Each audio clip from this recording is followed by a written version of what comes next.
Let's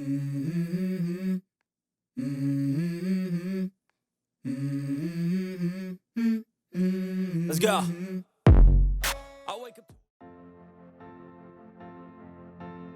Hello everyone. I welcome you to the 1-hour gameplay channel, and today I will tell you about the game Hogwarts Legacy. Even if you are not a fan of the Harry Potter universe, haven't read the books or watched the movies, but love immersive RPG, be sure to pay attention to the game that will be discussed in this video. From the time of PlayStation 1, on which it was released, in my opinion, the best part of the video game adaptation of this franchise, players and fans from all over the world have been waiting and hoping that someday a game will appear on the level of Marvel's Spider-Man game, but only in the universe of the Harry Potter, with a detailed open world, cool combat, and spells-based leveling and interesting storyline. Friends, I can officially announce that the wait is over, and on February 10th of this year, the release of Hogwarts Legacy will take place. A single-player story action RPG with open world from Avalanche Software Studio, where everyone can become of the famous School of Magic. Can go on a full adventure, learn new spells, meet iconic characters and reveal secrets of Hogwarts. You will be able to go on a full adventure, magical adventure, and finally find out what lies behind the Forbidden Forest. I have gathered absolutely all the information about the Hogwarts Legacy, so in this video you will learn about the storyline, combat system in the open world, side activities in the game, and so on. Don't forget to like this video and subscribe to the channel right while watching. Well, let's begin. The game takes place at the end of the 19th century. The main hero or heroine, it all depends on who you want to be, enters Hogwarts in the 5th year, which is very unusual for the wizarding world. The player-created character possesses a unique ability to sense, and more importantly control ancient magic that is beyond the reach of most, even the most powerful wizards. And his task is to uncover the secret of the awakening of ancient power, and stop the evil goblins who wish to master ancient spells and subjugate the magical world of the main hero. On his way, he will be accompanied by a former Hogwarts teacher, and together they will try to find out if the leader of the goblins is really planning a rebellion, and whether the School of Magic and Witchcraft is in danger. The game offers a wide range of tools for creating characters with a variety of presets and settings to fully reflect the individuality of each player, as well as 4 difficulty levels. Both beginners in the video game industry and experienced gamers will be able to enjoy the gameplay. However, before deciding the fate of the world, players will have to acquire knowledge in the most ordinary way. Upon arrival at Hogwarts, the main hero will be sorted into one of the 4 faculties. Meeting with the head of the faculties in the lounge, the new wizard will go to class, because he needs to catch up on 4 years of education. Among the subjects that he will have to master are protective spells against dark arts, herbology, potion brewing, and other disciplines. Players will also be able to participate in duels, and during breaks between classes and attempts to save the world, they will be able to explore not only the huge and mysterious Hogwarts with all its underground dungeons, closed rooms, and secret areas, but also the surrounding areas of the school, where they can visit Hogsmeade and many other places not mentioned in books and films. Let's take a closer look at the gameplay, first in Hogwarts and then outside of it. Using the example of a recent gameplay demonstration by the developers, the first thing that players will see when they take control of the protagonist is, of course, the interface. In Hogwarts Legacy, it is arranged as follows. In the lower right corner, there is a customizable diamond with spells in each slot, where players can assign one of 20 regular spells that they will master throughout the game. And on the left, and slightly higher than the diamond, you can notice a symbol similar to the Deathly Hallows. It is responsible for the so-called mandatory spells, which will be necessary for interaction with the surrounding world. Underneath them is the health bar and the ancient magic bar that accumulates during battle. In the lower left corner is the mini-map and also a slot for magical devices, which include defensive potions and magical plants.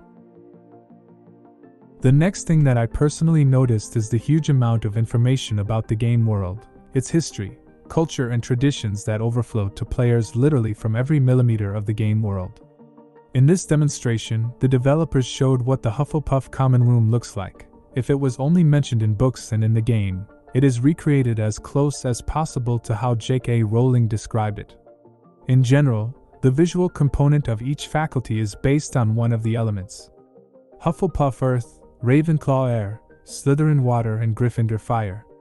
By distributing to faculties, players will not only choose different skins of robes, but also a unique magical school with its own history, famous magical figures, unique characters, quests, and so on.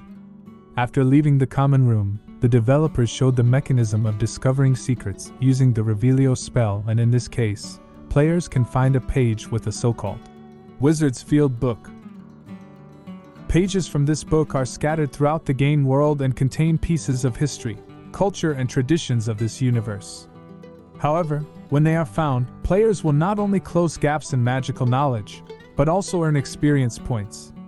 This passage describes the game mechanics for an RPG game where players can choose to join one of 4 houses: Hufflepuff, Ravenclaw, Slytherin, and Gryffindor, and each house has its own unique magic school, history, and quest. The players can also use a spell called Revelio to discover secrets and earn experience points. Additionally, players can earn points to improve their skills in 5 different areas, including stealth, and the game also has a stealth mechanics where players can take out enemies without being noticed. The development branch of interaction with the Room of Requirement, which I will definitely tell you more about. The general branch in general enhances the abilities of the main hero, etc. In addition, players will be able to receive chests as well as create or buy items and equipment, but that will be discussed later. Advancing a bit further, the developers demonstrated how the fast movement system in each large zone will look like. In this case, this is a hall with moving staircases, there is a pedestal with a fire, and as many remember from the second part of Harry Potter, for teleportation through the network of fire needed fire powder, which in the game will most likely become a created resource.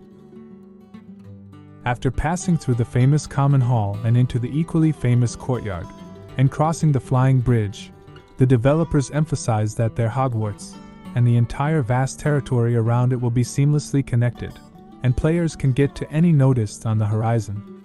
The School of Witchcraft and Magic has been transferred to the game world in full size, and so that players do not get lost in endless corridors, developers have created a design of Hogwarts in the following way.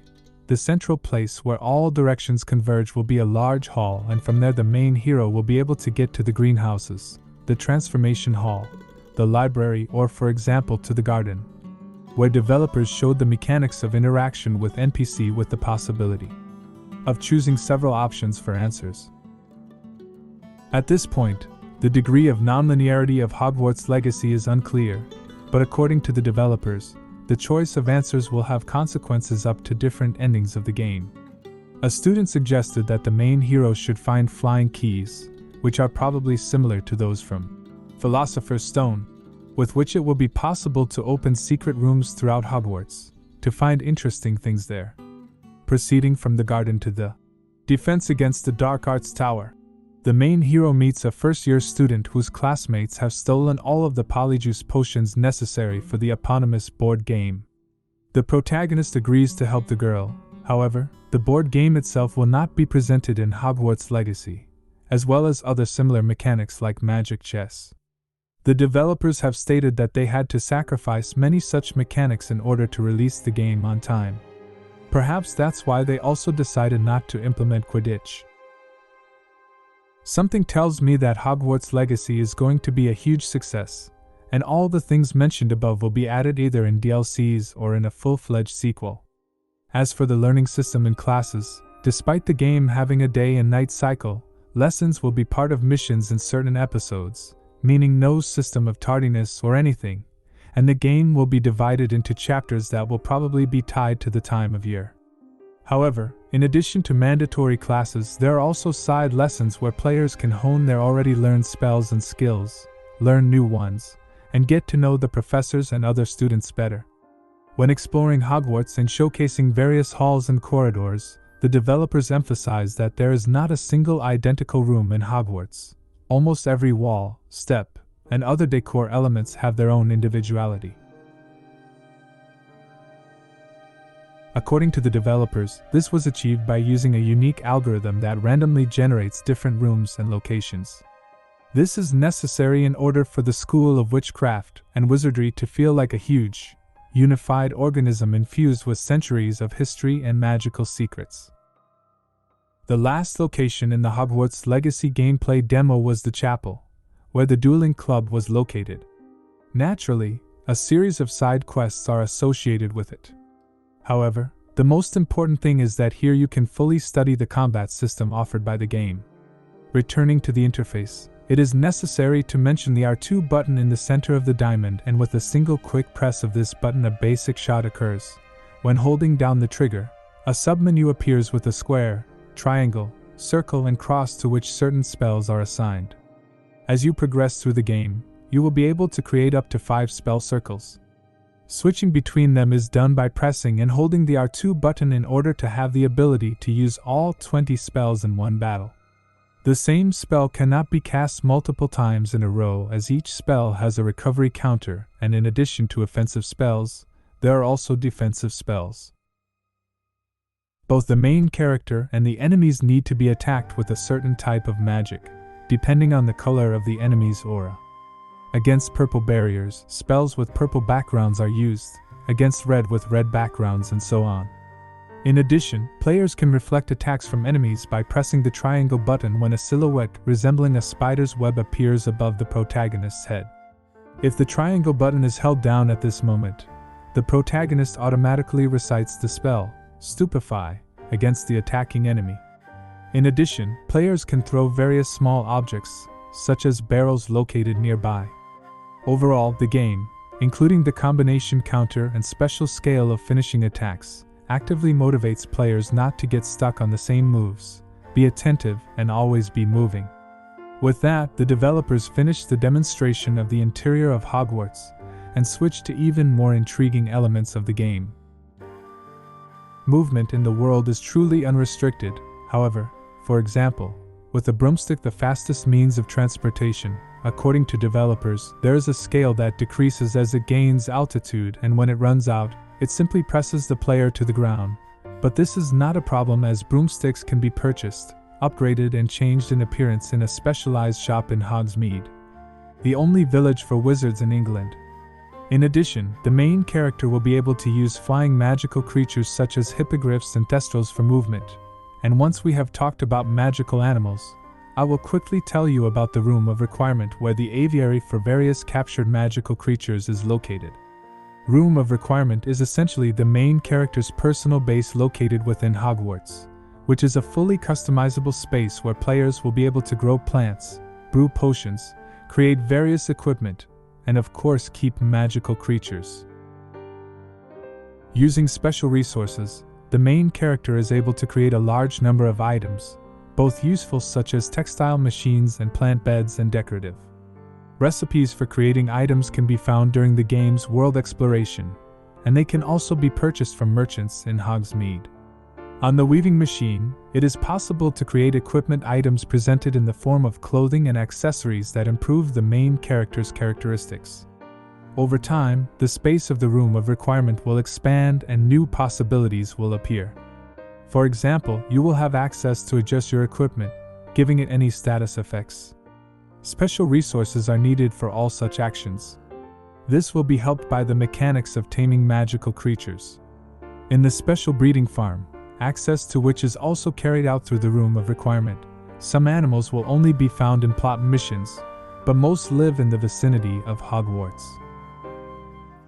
You need to take care of them, feed them, brush them with a magic brush, and over time they will give you the resources you need for crafting and improving. As you progress, the main character will be able to create special devices that automate the process of feeding and caring for the creatures, so that this mechanic does not force players to spend more time on it than they would like. In addition, you can decorate the nursery to your taste and color, creating various decorative structures to give authenticity and atmosphere. Actually, it is precisely these two sections of Room of Requirement and the nursery that you can judge the scale of the whole game. Personally, such detailed customization of space gives me confidence that Hogwarts Legacy is a huge and detailed project, and, as I already said, it is likely to cause a real sensation not only among Harry Potter fans but also among regular players. However, let's return to the open world exploration. The world of Hogwarts Legacy is filled with a large number of large and small settlements. Various abandoned buildings and other objects are interesting in their appearance, and also invite to explore them. Each small village will give players the opportunity to learn more about the magical world, meet new characters with their stories and tasks. If you look at the mini-map in one of these settlements, you can notice a large number of icons that mark various game activities. For example, traders with rare goods, interesting puzzles, and their solution will help players increase the inventory capacity. Ruins, by exploring which the main hero will learn more about ancient magic or dangerous witches, possessing valuable resources. In general, according to the developers, by exploring points of interest, players will receive rewards not only directly affecting the gameplay in the form of strengthening the protagonist, but also in the form of new stories, items, and other benefits. As I already mentioned, the game not only has a day and night cycle, but also a change of seasons. If the day and night change constantly, then the transition from one season to another is linked to the main storyline. These changes have an impact on gameplay.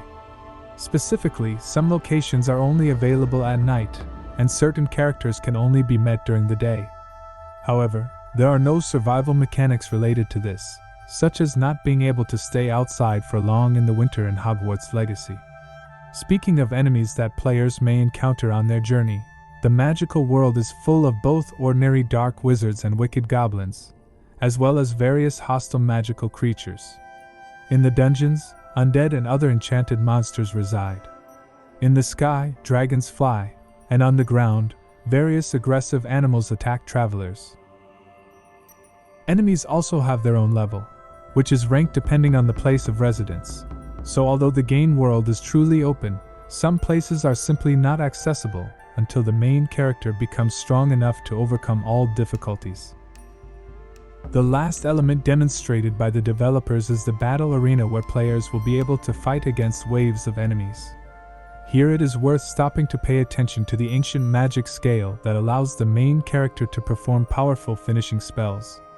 The speed of its filling depends on the variety of spells used by the player and the number of successful attacks without receiving damage, which can be seen thanks to the combination counter above the scale, and the finishing itself differs depending on who it is directed to. If it is humans or goblins, the finishing looks one way, if it is trolls, another way, and so on. In addition to magical attacks, the main character can use special potions and plants brewed and grown in the room of requirement. For example, alongside potions that increase health and speed up spell recovery, there is a potion of stone skin, which temporarily increases protection, which in turn greatly helps with powerful enemies like trolls. One of the plants available for use is a bush that spits poison at nearby enemies.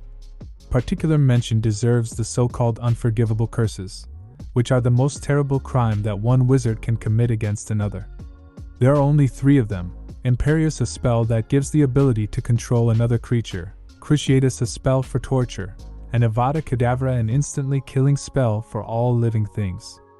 When hit, the main character can use them alongside regular spells and, for example, Avada Kedavra can defeat a troll with one hit. At first, the game may seem to be aimed at a teenage audience, but this is only at first glance. This kind of mood always pursues readers or viewers of Harry Potter, when despite the fact that the main characters are children, death pursues them literally by the heels. The same is true for Hogwarts Legacy. Yes, there is no blood or dismemberment here, but you can calmly split the enemy into atoms with ancient magic, or in the blink of an eye deprive him of life, so players who are not familiar with either the books or the films should not be deceived by the exterior, because behind it lies an incredibly attractive, but absolutely merciless world of magic. In principle, this is all that is known about the game at the moment. Personally, I have been waiting for Hogwarts Legacy since its announcement in 2020, and every new demonstration of the project only instilled in me confidence that the developers are preparing something truly special. As I already said, the game is a single-player story-oriented RPG with an open world. If you want to immerse yourself in a stunningly interesting and alive world created by, in my opinion, the brilliant writer J.K. Rowling, then don't be afraid if you are not familiar with this universe and let its popularity not confuse you. The game draws you in from the first seconds, and something tells me that a huge number of players who are not familiar with Harry Potter will simply rush to watch the movies and read the books after playing Hogwarts Legacy, because the story and the world of the boy who survived deserve it. And the release of the project will be a mega hype event that will literally flood social networks with various videos of the game, even among people far from the video game industry. So it is my opinion, the main features of Hogwarts Legacy. Don't forget to like and subscribe to the channel if you liked the video. I was with you on the 1-hour gameplay channel. I wish you good health and best of luck. Goodbye guys. Goodbye. Let's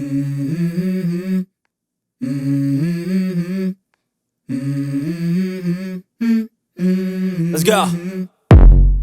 I wake up to a little bit of drool on my pillow, feel like it's gonna be a bad day. Yeah, I'm tired of shit and the coffee ain't hit.